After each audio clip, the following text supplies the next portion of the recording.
નમસ્કાર.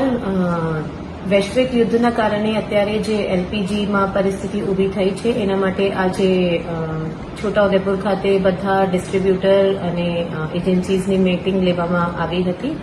એમાં બધા પાસેથી કેટલા એમના પાસે સ્ટોક છે અને કેટલી માંગણી છે એના રિવ્યૂ કરવામાં આવ્યું છે અને અત્યારે જેટલી માંગણી છે એના માટે પૂરતું સ્ટોક એક્ઝિસ્ટ એમના પાસે કરે છે અને એસેન્શિયલ કોમોડિટીઝ એક્ટ મુજબ કોઈએ કઈ પ્રકારના સંગ્રહ નથી કરવાનું, આ બધા સૂચનો એમને આપવામાં આવ્યું છે અને જેટલા ડોમેસ્ટિક સિલિન્ડર્સ છે આ ડોમેસ્ટિક પર્પઝ માટે જ યુઝ થાય, કમર્શિયલ માટે યુઝ નહીં થાય, આ બધા કાળજી રાખવામાં આવશે એવી રીતે ઇન્સ્ટ્રક્શન્સ આપવામાં આવ્યું છે.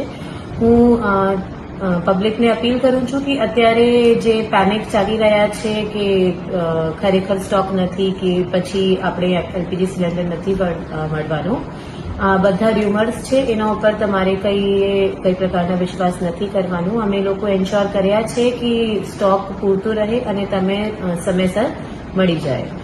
તો જે અત્યારે ર્યુમર્સ ચાલી રહ્યા છે આ તમારે જોવાનું નથી, સાંભળવાનું નથી અને શાંતિથી તમે જે સરકારે ફેસિલિટી ઊભી કરી છે એના યુઝ કરીને ફેસિલિટીના લાભ લઈ શકશો.